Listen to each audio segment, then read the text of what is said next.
Emergency के 50 साल पूरे हो गए। आज देश में लोकतंत्र बचाने की बात बहुत लोग करते हैं, बहुत लोग संविधान दिखाते हैं, तो आज इस 50 साल में उनके चेहरों को बेनकाब भी करना है कि 50 साल पहले क्या हुआ। जैसा कि संजय जी ने बताया, मेरा सौभाग्य था कि मैं जेपी आंदोलन का एक सेनानी था, मीसा में बंद भी हुआ था और इमरजेंसी के खिलाफ संघर्ष करने का भी सौभाग्य प्राप्त हुआ था। आज मैं कुछ चीजों को रिकॉल कर रहा हूं आपके माध्यम से, जो देश में जाना चाहिए।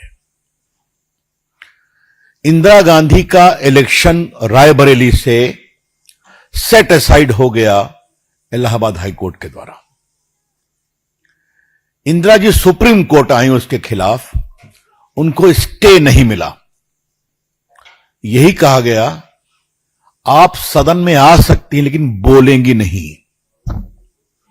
अब आप समझ सकते हैं कि बड़ा फेमस जस्टिस कृष्णा अय्यर का ऑब्जर्वेशन था। यह जब वाकया हुआ तब इंदिरा गांधी को बचाने की कोशिश हुई और उसी बचाने की कोशिश में इमरजेंसी का दुरुपयोग किया गया। तो पहली बात यह ध्यान रखिए कि विपक्ष का विरोध, देश को तोड़ने की बात, यह सब बिल्कुल बेबुनियाद है। इमरजेंसी सिर्फ और सिर्फ लगाई गई इंदिरा गांधी की कुर्सी बचाने के लिए।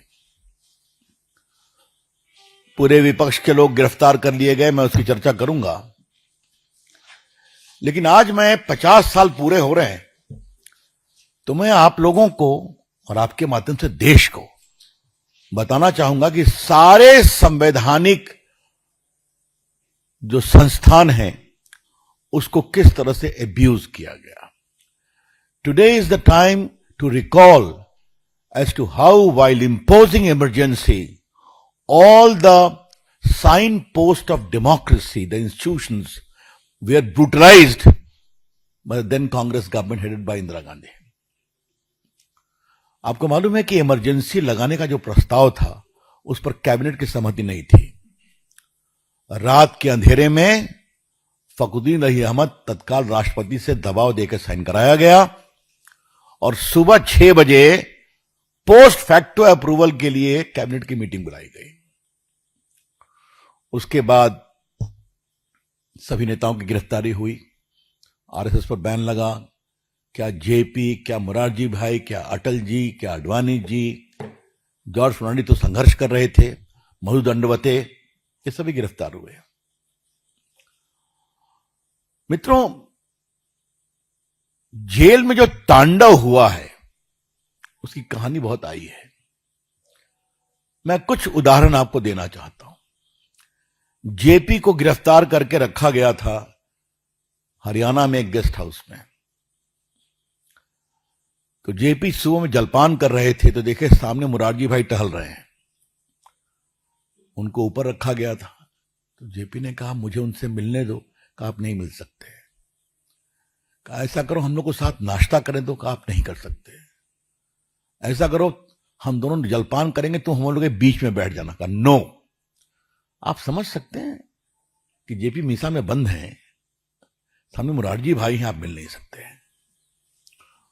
अटल जी, आडवाणी जी बेंगलोर जेल में गिरफ्तार हुए। मित्रों, जिस तरह से जेल में अत्याचार किया गया उस पर कई पत्रकारों ने किताबें लिखी हैं। विशेष रूप से मैं कूमी कपूर की किताब का उल्लेख करना चाहूंगा, जो दिल्ली में खुराफात हुई। और उस समय दिल्ली में एक एसडीएम होते थे नवीन चावला, जिनको पुरस्कार में बाद में चीफ इलेक्शन कमिश्नर बनाया गया। उनको निर्देश था कि सबों को टिन के शेड वाले सेल में रखो ताकि गर्मी से परेशान हो और टूटे। यही देश भर में चला। बिहार में थोड़ी हालत बेटर थी क्योंकि हम लोग पहले से संघर्ष कर रहे थे, तो थोड़ा उन्होंने देखा था, हम लोग की बहुत पिटाई हुई थी। मित्रों, मानवता को शर्मसार करने वाली इतनी घटनाएं हुई, राष्ट्रीय स्वयंसेवक संघ के स्वयंसेवकों के नाखून नोचे गए। ये बात मैं पूरी जीवनी से कह रहा हूं। नसबंदी दिल्ली में जो हुई, आप सभी पत्रकार पढ़े होंगे। तेरे को पेंशन चाहिए, नसबंदी का कैंडिडेट ला। तेरे को प्रमोशन चाहिए, नसबंदी का कैंडिडेट ला। पूरे देश में अब आप समझ सकते हैं कि जिसकी शादी भी नहीं हुई है उसको भी जबरदस्ती नसबंदी, क्योंकि सीएम को भी था कि जितना नसबंदी का सर्टिफिकेट दोगे संजय गांधी की नजरों में उतना ऊपर जाओगे। तो ये मैंने आपको बताया ह्यूमन डिग्निटी के खिलाफ क्या हमला। अब मैं आता हूं प्रेस के खिलाफ। दिल्ली में जो बहादुर शाह जफर मार्ग है ना, यहां पर सभी अखबारों के कार्यालय है, टाइम्स ऑफ इंडिया है, इंडियन एक्सप्रेस है, बाकी है। इन सबों की बिजली काट दी गई थी 24 के रात में, ताकि अखबार नहीं निकले। और यह हाल था, लोग पूछ रहे हैं कि कुछ नहीं छपेगा। कई अखबारों ने अपना ब्लैंक संपादकीय लिखा। आपको मालूम है कुलदीप नायर की गिरफ्तारी हो गई थी मीसा में। बड़े संपादक थे, बंद कर दिए गए, जेपी के पक्ष में लिखते थे। बाकी कई बड़े पत्रकार, मैं क्या नाम लूं, एस निहाल सिंह हो या बाकी हो, इन सबों ने कहा we will not write our editorials. इतना अत्याचार किया गया। और आज जो लोग मीडिया पर हमला करने की बात करते हैं, बिका हुआ मीडिया है, उसमें इमरजेंसी में देखें, उनका एक चीफ सेंसर ऑफिसर था। बिना उसके अप्रूवल के कोई समाचार नहीं छपेगा। और संजय गांधी की देश भर में यात्रा सबसे इंपॉर्टेंट न्यूज बनेगा। यह बात शाह कमीशन की रिपोर्ट में सब आई है। और बाकी तारीफ करने वाले तो लोग थे ही। अडवाणी जी ने एक बहुत अच्छा सेंटेंस कहा था, some journalist when they were called to bend they prefer to crawl. कुछ जर्नलिस्ट से जो झुकने को कहा गया तो वो दंडवत करने को तैयार थे। ये सच्चाई है। बहुत से वेल नोन नेम है, नाम क्या मैं लूंगा, आपको मालूम है। कुछ न्यूज़पेपर्स थे, उसमें भी कई लोगों ने हिम्मत दिखाई। मुझे याद है कि छात्र संघर्ष नाम का एक हम लोग अंडरग्राउंड पेपर निकालते थे, उसको डिस्ट्रीब्यूट करने का मुझे सौभाग्य मिला था। अंडरग्राउंड में काफी एक्टिव था। आपको मालूम है जेपी की किडनी खराब हो गई थी। वो मुंबई के जसलोक अस्पताल में थे, 26वें फ्लोर पर। तो कहा गया इनको थोड़ा धूप चाहिए। मना कर दिया गया। धूप में बैठेंगे तो नीचे मुंबई की जनता देखेगी तो उनको वेव करेगी। बाद में आज वो मर गए, सोली सोराब जी, मैं उनका अभिनंदन करूंगा। उनका I am going to move the Bombay High Court. तब उनको 1 घंटा बैठने की अनुमति दी गई, उनकी किडनी खराब हो गई थी। जब वो मरने वाले थे तो उनको छोड़ा गया। हम अंडरग्राउंड रेजिस्टेंस को देख रहे थे। आज कई चीजें बड़ी भावुकता से याद आ रही हैं। तो पटना से जो परिचित है उनको याद होगा, पटना में दरभंगा हाउस में हम लोग का एमए का क्लास चलता था। हम लोग तो सब लोग भागे हुए थे, क्या क्लास वास करना, गिरफ्तारी, सब पढ़ाई लिखाई सब तो अपनी जगह थी। तो हमने कहा जेपी को वहां एक बहुत फेमस काली का मंदिर है, तो जेपी को दर्शन के लिए बुलाएंगे, क्योंकि कांग्रेसियों ने कहा था जेपी पागल हो गए। तो जेपी आए, देख करके पूरी स्टूडेंट दौड़ पड़े, तो उन्हें पुजारी को गिरफ्तार कर लिया जिसने उनको माला पहनाया था। और बाद में जो किया सो किया ही आपको मालूम है। तो क्या नसबंदी, क्या नेताओं के साथ अत्याचार, क्या संघ के स्वयंसेवकों के साथ अत्याचार, क्या मीडिया के साथ अत्याचार। Panchjanya, Motherland, Organiser, Indian Express, मैं नाम ले रहा हूं, they showed great fight of resistance. अब थोड़ा मैं पॉलिटिकल बातें करना चाहता हूं। आजकल इनके पुत्र लोग जो हैं तो उनको स्मरण दिलाना जरूरी है।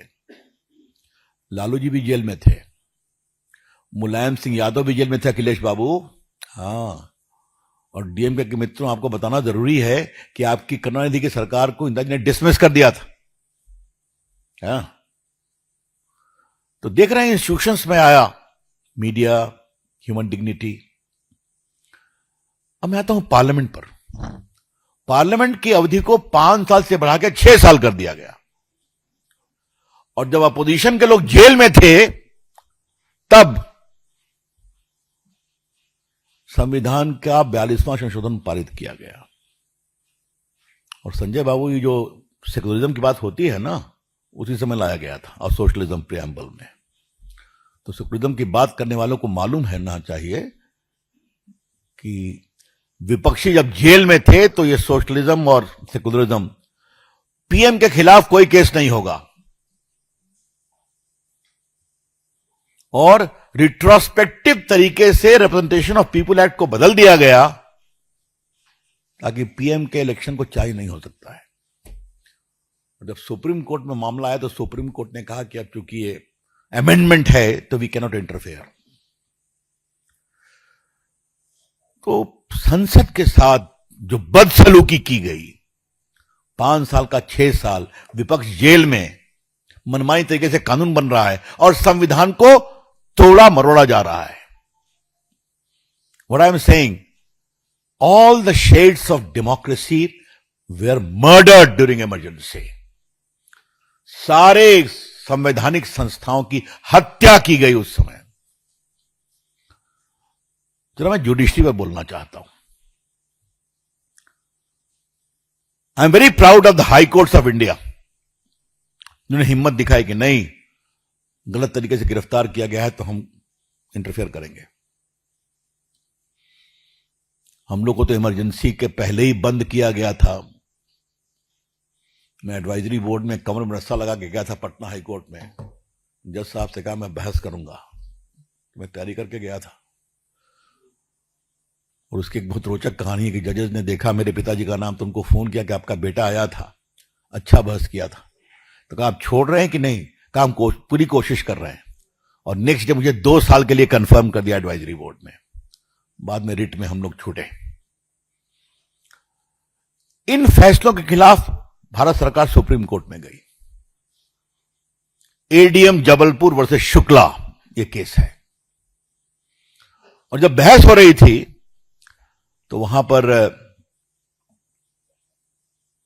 जजेस ने उस समय के अटॉर्नी जनरल नीरंडे से पूछा कि mister attorney general, if a detainee is killed inside the prison, does he have any relief during emergency or not? Mister AG, अगर किसी डिटेन्यू को मार दिया गया जेल में तो उसको कोई राहत मिल सकती है? उनका no milord, all the avenues are closed. और आज मैं बहुत पीड़ा से कहना चाहता हूं कि सुप्रीम कोर्ट ने उनके इस आर्गुमेंट को सही माना कि उम्मीद करते हैं it was a day of great shame for the judiciary of India when they buckled before the atrocious government imposing emergency. एक जज ने हिम्मत दिखाई थी, उन्हें डिसेंट दिया कि नहीं, इमरजेंसी में भी मौलिक अधिकार, व्यक्तिगत अधिकार का सम्मान होगा, उसका अतिक्रमण होगा तो हम इंटरफेयर करेंगे। उस बहादुर जज का नाम था HR खन्ना और उनको इन्होंने सुपरसीड कर दिया। सिर्फ 40 दिन के लिए वो चीफ जस्टिस बनते, सिर्फ 40 दिन के लिए। लेकिन ये इतनी बेशर्म सरकार थी कि उनको सुपरसीड कर दिया, क्योंकि उन्होंने नागरिक के अधिकारों की बात की थी।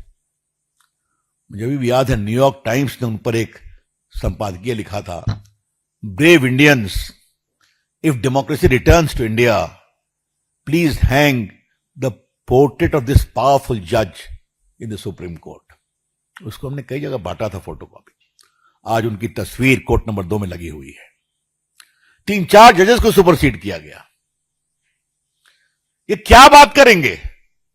जुडिशरी के खिलाफ बेशर्मी, संपादक पत्रकारिता के कॉम्प्रोमाइज करने के लिए दबाव, विपक्षियों को जेल में बंद करना और गलत तरीके से इमरजेंसी लगाना, इंदिरा गांधी की कुर्सी बचाने के लिए। तो इसलिए आज 50 साल हो गए, तो पार्टी को ऐसा लगा कि देश को बताना चाहिए कि इमरजेंसी में क्या क्या हुआ है। और आपसे मैं ऐसा आग्रह नहीं करता, लेकिन आज विनम्रता से आग्रह करूंगा कि इस विषय को रखना चाहिए। मैं इमरजेंसी के अंडरग्राउंड में प्रधानमंत्री की भूमिका की तारीफ करूंगा।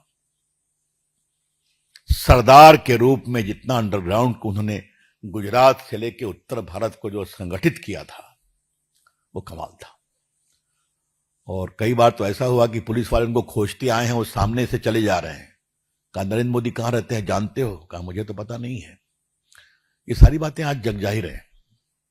और आज अपने ट्वीट में उन्होंने उस काले अध्याय को याद किया है कि देश की जनता ने कितनी हिम्मत दिखाई।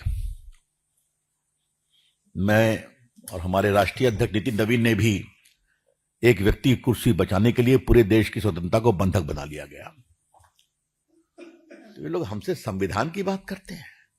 बेशरम लोग हैं।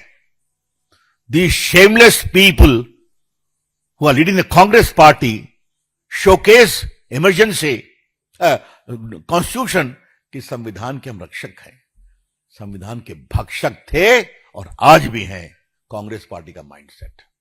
ये मैं आपसे कहना चाहता हूं। बाद में 77 में इलेक्शन हुआ, जनता ने एक बार अपना दिखाया। और जनता जब जागती है तो बहुत कसकर जागती है, जैसा भी बंगाल में जागी है। जब आप अत्याचार करेंगे, एक्सेस करेंगे तो पब्लिक रिएक्ट करती है।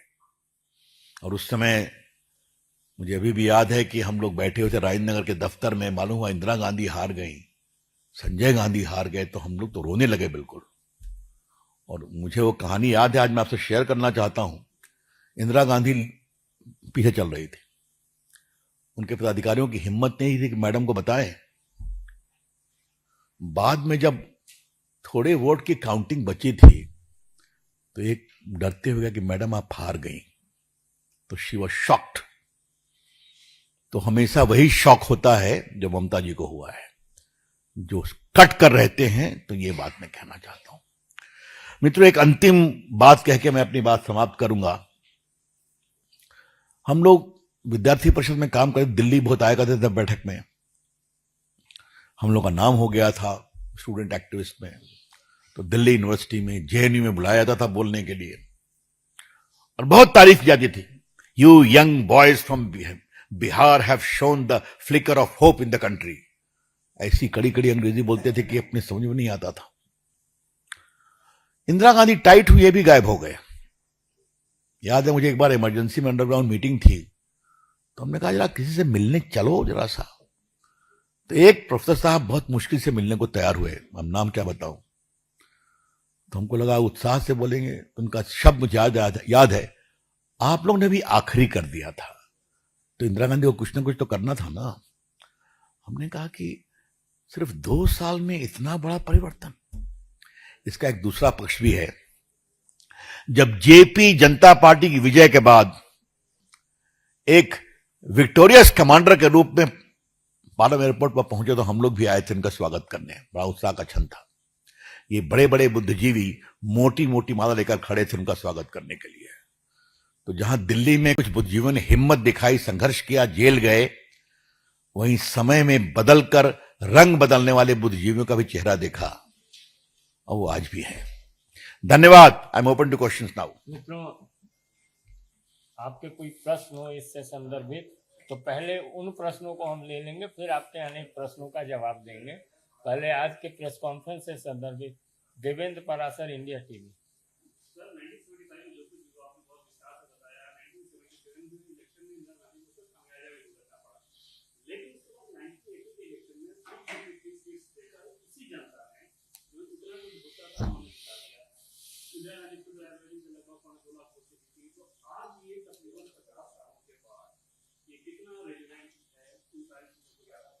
रेलेवेंट इसलिए है कि अब कोई इमरजेंसी लगाने की हिम्मत नहीं कर सकता।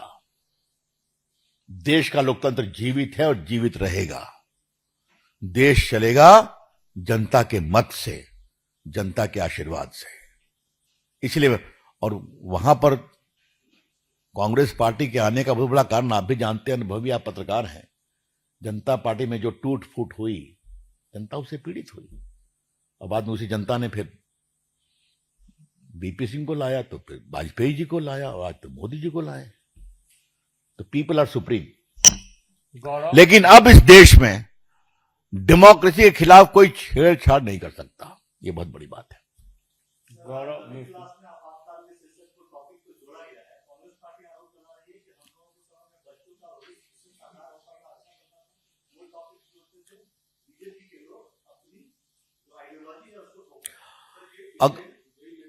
नीरज पांडे।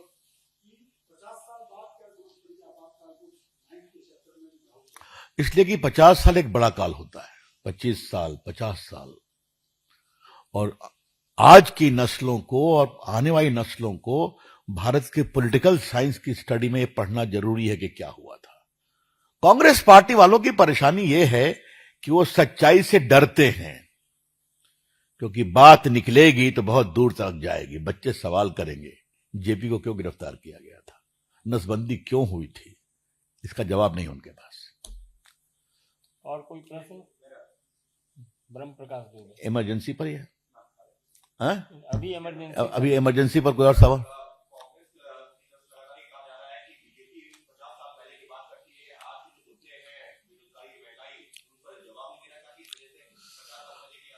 उनके इस तरह के बातों का जनता बार बार जवाब देती है। आज नरेंद्र मोदी जी की अगुवाई में भारत दुनिया की एक बड़ी ताकत बन चुका है, 4th बिगेस्ट इकोनॉमी है, उद्योग बढ़ रहा है, इंफ्रास्ट्रक्चर बढ़ रहा है, मोबाइल मैन्युफैक्चरिंग में 2nd biggest country in the world हो गया है। अब तो और नई नई चीजें बन रही हैं। तो even world bank is saying कि भारत की इकोनॉमी 7% प्लस जाएगी। आज रोजगार के लाखों अवसर बन रहे हैं, करोड़ों अवसर बन रहे हैं, तो उनको दिखाई नहीं पड़ता है। इसलिए उनको अपनी बात बोलने दीजिए। और फिर मैं आपसे एक बात कहूंगा, ये आपने कैसे सोच लिया कांग्रेस वाले हमारी तारीफ करेंगे? क्या कभी करेंगे? नहीं करेंगे, छाती पीटेंगे बस और हारेंगे।